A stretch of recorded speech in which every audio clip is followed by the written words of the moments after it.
तू चल गई, देखते देखते दिलवा मचल गई। जुल्फियां हवा में जब लहराई, चांद के नूरों फीका पड़ गई। हंसी तो हार चीनी से मीठ, बोलिया लागे सावन के गीत। धीरे से अखिया जब तू मिलवेलू, दिलवा के धड़कन चुरा ले जालू। कमरिया जे हल्का हल्का डोले, पूरा शहर तोरे चर्चे बोले।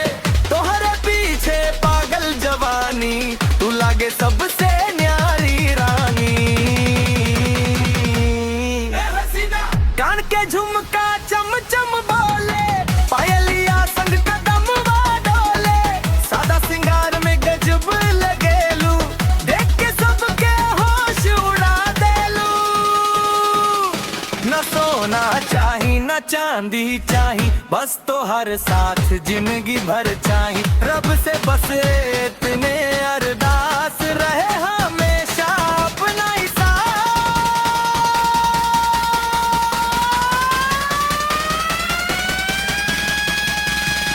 तोर अदा पे दिल हर गईल, पहला नजर में प्यार हो गईल।